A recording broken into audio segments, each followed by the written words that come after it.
Welcome back to Breaking Bullying. Today, we're hearing a personal story of bullying, the challenge faced, and the lessons learned today. We'll get right into it after I hit this music. Joining me this week is author and anti-bullying advocate, Erica Lowenkopf. Erica, thank you so much for coming on today. Thank you. Thank you for having me. So, Erica, I would love to hear your story about school bullying. A lot of people do experience school bullying, as myself, but tell us your story and we'll go right from there. Okay. I was bullied pretty much all through school. I would say there was a tapering off throughout high school, but my peak where it was at its absolute worst was 8th grade. In elementary school, I got a lot not from just from other kids, but from teachers too. When I got an answer wrong in class, or if I did something wrong, it seemed like I was getting yelled at and punished a lot. And I'm bringing this up because I'm going to be making a point that it has to do with later on in the story. So that's why I'm bringing this up. I, you know, I would say I got, detention, sent to the principal's office for whatever.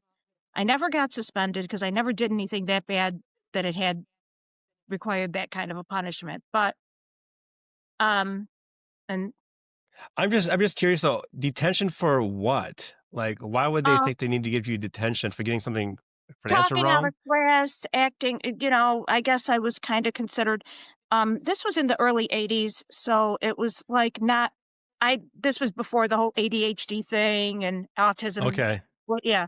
Yeah. So it was just like, I was just like a kid who acted, just an annoying, bratty kid who acted up. That's all I was seen Okay. as. So I was just, y- you know, it was just any little thing that I did. One time I got accused of lying by a teacher when I was actually telling the truth and had to write, "I will not lie" on a piece of paper. Hmm. Um, and after my book came out, I actually looked for some of those teachers because I wanted to like talk to them and explain myself to them and everything. But I haven't had any luck finding any of the ones I've had problems with. So that didn't work out. Um, In the summer of 1990, my family and I moved, and by my family, I'm talking me, my parents who were in their mid-30s at the time. I was 12 and my brother was 3. So, um, I was not I was gonna be starting a new school. I had just graduated 6th grade, starting 7th grade in a new school. So I would be starting by myself. I didn't have any siblings in school or relatives in school with me. So I was on my own. And, um, I struggled in school, I struggled making friends. I was always that kid. Even in a friend group, I was like the expendable one, the one that just kind of was just there. Um, I did have certain friends throughout my life, but I was never in a clique. Hmm. I certainly wasn't popular. I would describe myself as being awkward.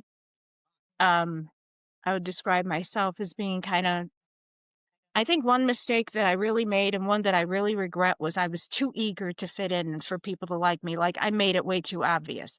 If I could change anything about my Yeah. behavior, I would definitely change that. Um, but I was, I get into 7th grade and I had a little bit of trouble. I wasn't bullied right away. But I kind of went from one friend group to another trying to figure out where I fit in. And, I did make friends with this one girl, and she was actually in a year younger than me. So she was in 6th grade at the time. Um, but the girl who I would end up having serious problems with, who became like the main bully, her name was, well, the name I gave her in the story was Tanya. And Okay. Ta- Tanya was like, I would say my total opposite in every way. Blonde, pretty, confident, you know, she everybody knew who Tanya was. And she just had like the type that just had no told you exactly what was on her mind, had no shame. But she was also very good at putting an act and acting nice and sweet when she had to. She knew how to fool people as well. So Yeah. seventh grade, Tanya and I did not have any classes together, so I really didn't have any issues with her back then. I would say it started when I failed math class that year and had to go to summer school. And she was in summer school also for something else.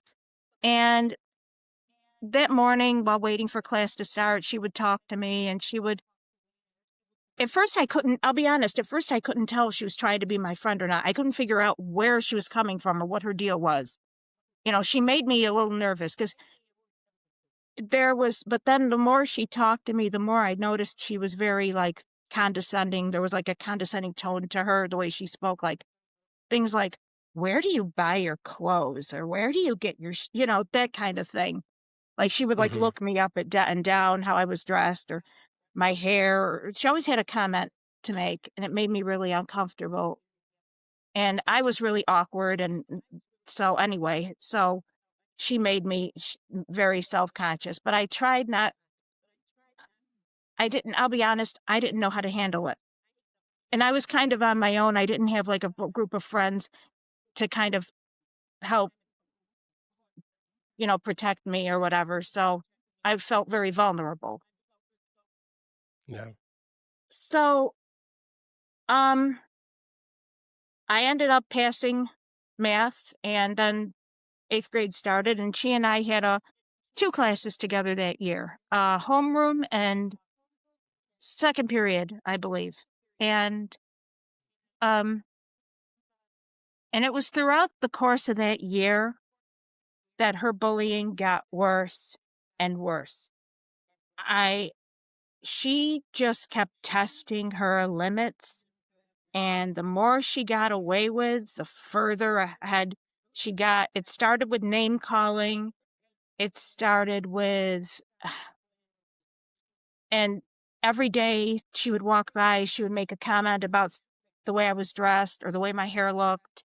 And the more she got away with, the more aggressive she got. One day she walked by me, I was writing. She elbowed my arm while I was writing, and the pencil just streaked across the paper. Yeah. Yeah, and she was she would another I remember they were taking pictures for the yearbook, and that year we had a lot of the middle school consisted of 6th, 7th, and 8th grade. So Yep. be going into high school the following year. I know all middle schools are different, how they group um, and she would just make comments, any opportunity she had. This one particular, there was a photo session out in the hall somewhere we had a lot of different sets of twins in school that year. And she walked over, she saw me, said, I didn't know you had a twin, Erica. Where's your twin? And then she goes, oh, it's that pile of I just saw outside. And Oh man. and it got to the point So, where just I really it got worse and worse. And I knew that the people who were around me weren't going to help me. I had been hoping that someone would say something or do something, but it was me. I had to kind of take control and go to the principal and go to the counselor I was seeing. And they, people only told on her when they absolutely had to. One time in the hall, she hit me, knocked the books and papers just flew everywhere. And there was a teacher who, when I was on my knees picking up all my stuff, he was like, he got mad. He yelled at everybody, okay, who did it? Because I was so upset and frustrated, I couldn't even talk. So he was asking everybody, who did it? And then he said, somebody better talk. Who did it? And then finally somebody, I don't know who it was, but somebody commented, Tanya did it. And then the thing is that no matter how many times I told on her, or even if she did get caught, she never got punished. So seemingly hmm. she didn't. She just Did she always have when she was bullying you? Did she ever have like an audience that she would just do it to get attention? yeah, a lot of kids didn't like me and bullied me, but I would say she was definitely Okay. heads above everybody else. Um, Was she doing it more to get like laughs and jokes? Like yeah, was and she she trying? did, Yeah, she's yeah. Okay. and it worked. She did. Yeah. She knew. I think that's why she did it too. Was she knew with me, I was no one. She knew I was the easiest target because another reason why I think I was an easy target was I didn't have any siblings close to my age. You know, um, so I was pretty much on my own. I mean, my friend, she knew about it and everything, but we weren't, like I said, she was a grade younger than me. And at one point, her and the girl kind of were becoming friendly. And then I got scared because she was my only friend because I Yeah. was really worried she was going to turn her against me too. So, um, I just was like, what do I do? I really have no, I, I I was telling the principal, and of course that kind of made it worse because then you're seen as a big mouth, as a tattletale. And Hmm. when I- nothing worked. I mean, she got away with everything. One time there was an assembly that was about to start. She was sitting maybe 3 seats to my left. And before it started, she smiled, she reached over and she pinched my arm. She pinched and twisted my arm. And so I just remember sitting there, just holding my arm and just, I didn't do anything. I, Besides telling the principal, did you ever talk to your parents about it? yes, yes, yes, I did. Did they go to the No, principal as well? yeah, yeah, they really, and my parents and my grandmother tried to help me. It was just, there were some really tough nights of us just, you know, that's one thing about me. I know a lot of kids are afraid to talk and to tell, but I wasn't. I, because I knew I needed help. I knew that I wasn't going to solve this on my own. It wasn't going to happen. So um, then it got her, like I said, she got worse and worse, and she spit gum in my hair more than once. And the school nurse was, I went to the school nurse, she got it out, and the nurse's office, the door was open, and she walked in, and she walked right in the room and said, Erica, I heard what happened. Are you all right? And I put an act and didn't say anything because I think that was her way of checking up on me, making sure I wasn't telling on her. And Yeah. another time I was in the principal's office and the principal suggested that to bring her in and the three of us talk things out. She thought that was going to solve the problem.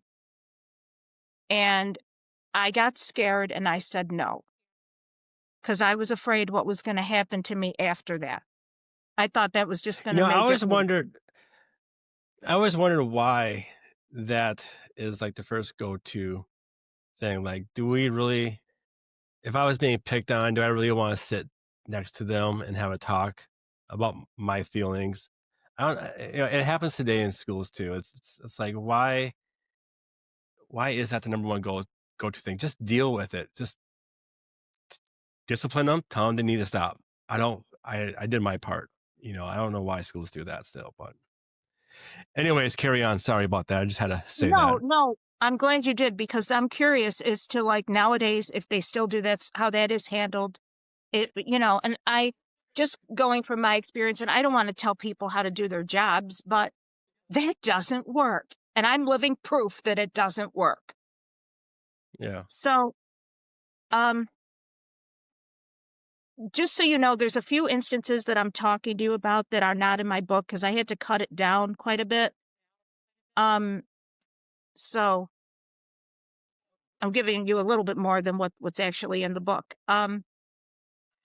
About a week Yeah. before the incident happened, she started messing with me one afternoon after dismissal, and I flipped out. I guess at one point I was actually trying to hit her or swing at her, and I missed.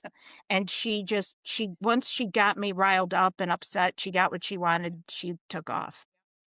She got what she wanted was to get me all upset. Yeah. And And this was before the gum incident, right? That's what we're talking about, before the gum incident? this was The actually story you're no, not the gum. The okay. gum had already happened at that Okay. point. Um, Okay. yeah. And just so you know, these incidents, these that I'm talking about, they happened throughout almost the entire year. So, Okay, of um, 8th grade. and I remember I found a teacher, or there was a active, what do you call it? There was this one activity, after school activity, that I was involved in. It was like a community service club. And I saw the teacher that was the one who was the head of it. And I ended up talking to her, and I ended up crying. I mean, really like crying, crying. Yeah. And she hugged me and she said, "It's okay. It's all right." And I looked at her and I told her, "You believe me, right?" Because it just seemed like there's this whole school full of witnesses and nobody believes me. Nobody Yeah. seems to. But she said, I believe what you're telling me. Yeah. Because I guess I kind of put her in a tough position too, because she hadn't actually witnessed anything. Um, so she ended up bringing me home because I missed So, the bus. okay. So this all happened just for time-wise, this all happened pretty much in 8th grade, Yes. correct? Yes. Then so what happened in 9th grade? Well, Did she move out of the way? Or I what happened then? yeah, I'm getting to the point to what happened and how it finally came to an end. One morning, it was Okay. May. This was May of 8. I got up from my desk and I it was the end of homeroom, and I saw smoke, and I didn't know where it was coming from, and I'm like looking, and everybody's walking out the door and leaving, so nobody else is apparently seeing what I'm seeing. And I looked down at my desk and I saw the ends of my hair and cinders falling on the desk. And Hmm. at that point, when I saw that, it was just me and the teacher in the room. The teacher, was looking down at his desk, and I yelled that my hair was on fire. And he looked up, goes, "What?" And then I didn't even bother to answer. I just ran to the principal's office.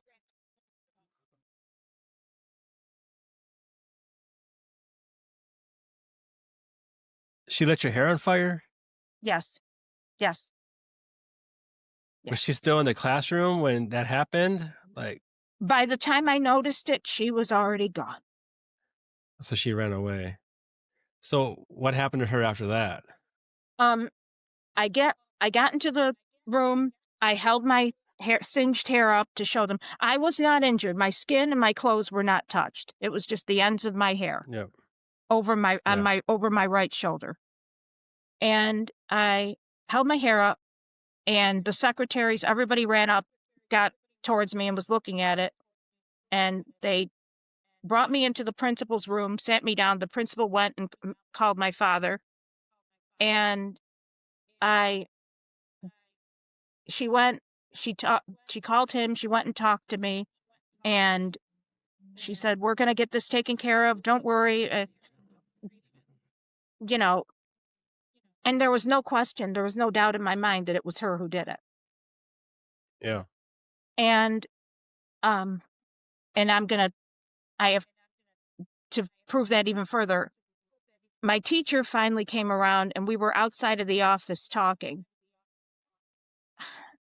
My teacher claimed that two people in the classroom witnessed what she did, or said it was her. And I said, "Who were they?" And he was like, "I can't tell you their names." So that was really frustrating. And then Yeah. Tanya herself walked over and then said, "Erica, I heard what happened. Are you okay?"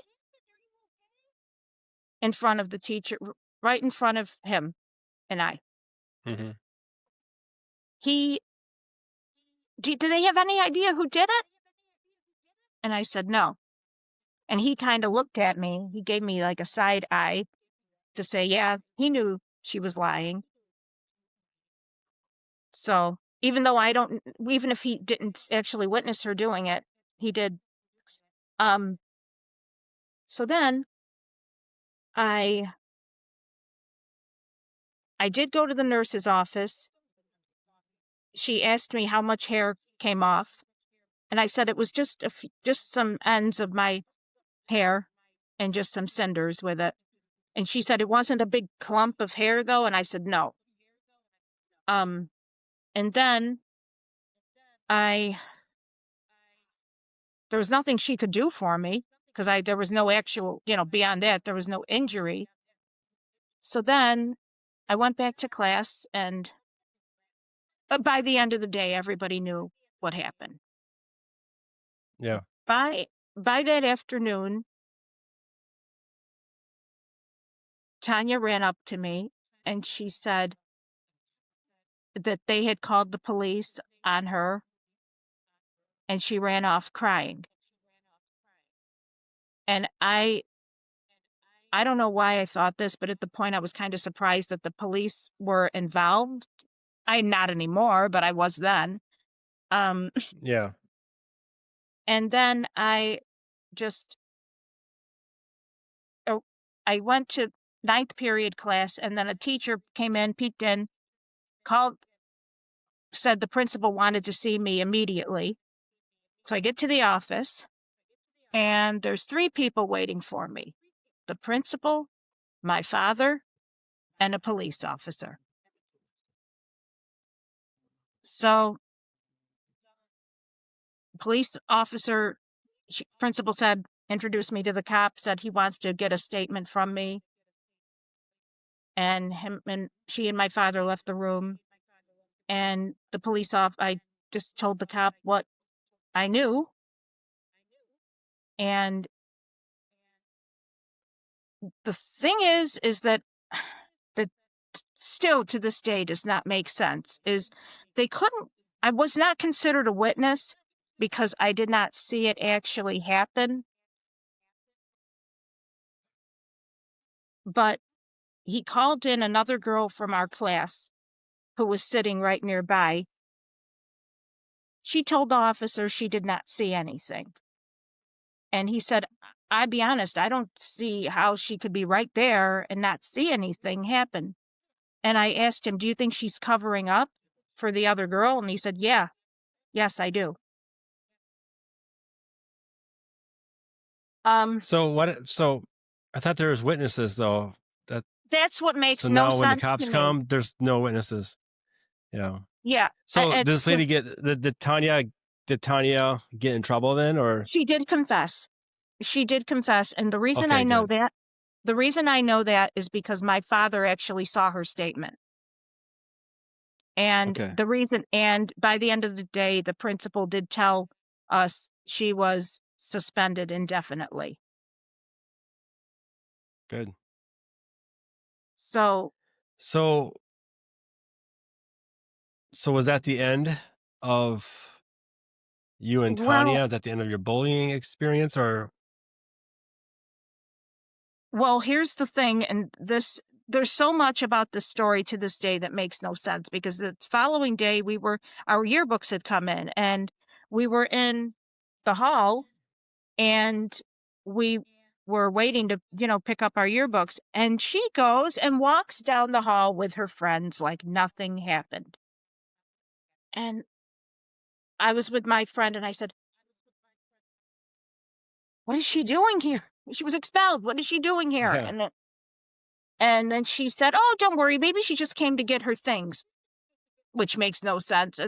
But I'll be honest with you, I blame myself, because I should have gone right back to the principal's office and told them that. So, yeah, I'll take the blame for that. Yeah, But but I lived I in don't I fear. don't think I agree with that. I don't think I agree with you take the blame for that. That's not your problem. That's the school's problem. I mean, they're the one that suspended her, not you. Well, yeah, Obviously, true. a teacher saw her, so I but so This was more the only thing, and the reason why I think she got away with as much as she did is at the end of the day, after my father, when we left the school, my father told me that her father worked in law enforcement. He had a pretty prominent position in law enforcement. So okay. if that had something to do with it, I don't know. So after this whole incident with Hania, what happened ninth, 10th, 11th, and 12th grade? Did things kind of calm down a bit for you? Yeah, Did things get ninth better?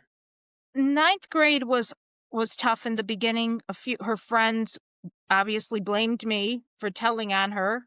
You know, I'm the one that got her to them. I'm the one that got her expelled. But I would say things never really got better for me, but they did taper off.